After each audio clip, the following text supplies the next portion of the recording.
Deep state, যেটা আপনারা খুব ভালোভাবে এই 2026-এর ইলেকশনের পরে দেখলেন যে কারচুপি এবং ইঞ্জিনিয়ারিংয়ের মধ্যে যে ডিফারেন্স, যে পার্থক্যটা, যে কারচুপি মানে দিনের বেলা গিয়ে ভোট কেন্দ্র দখল করা, ঠিক আছে, ভোট কেন্দ্র দখল করে জাল ব্যালট বাক্স ভরা, এটা হয়নি। কিন্তু ইঞ্জিনিয়ারিং, ফলাফল ঘোষণা, ইঞ্জিনিয়ারিং। তো ডিপ স্টেট যে শুধু ফলাফল ঘোষণা ইঞ্জিনিয়ারিং করবে বিষয়টি কিন্তু সেরকম নয়। ডিপ স্টেট আরও বহু ক্ষেত্রে তাদের প্রভাব থাকে। ডিপ স্টেট মানে ছায়া রাষ্ট্র।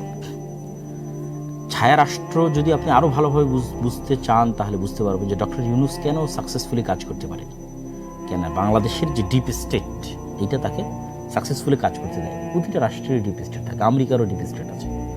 তো ওই ডিপ স্টেটের সক্ষতা শুধু জনসমর্থন দিয়ে হয় না।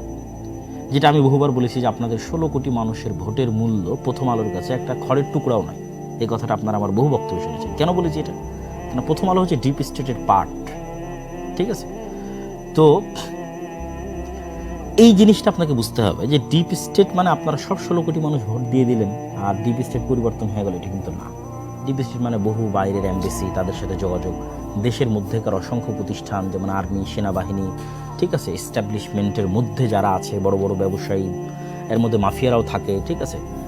এক কথা স্থায়ীভাবে যারা দেশের স্টেক হোল্ডার, বড় বড় শক্তিশালী প্রতিষ্ঠান, মিডিয়া হতে পারে, তো তাদের যতক্ষণ আপনি আস্থা অর্জন না করতে পারবেন বহির্বিশ্বের সেনাবাহিনীর, দেশের অভ্যন্তরের শক্তিশালী প্রতিষ্ঠানের, ততক্ষণ 16 কোটি মানুষ ভোট দিলেও আপনি ক্ষমতা আসতে পারবেন না। এটা গণতন্ত্রের নিয়ম, গণতন্ত্রের একটা সিস্টেম, আপনাকে আসতে দেওয়া হবে না।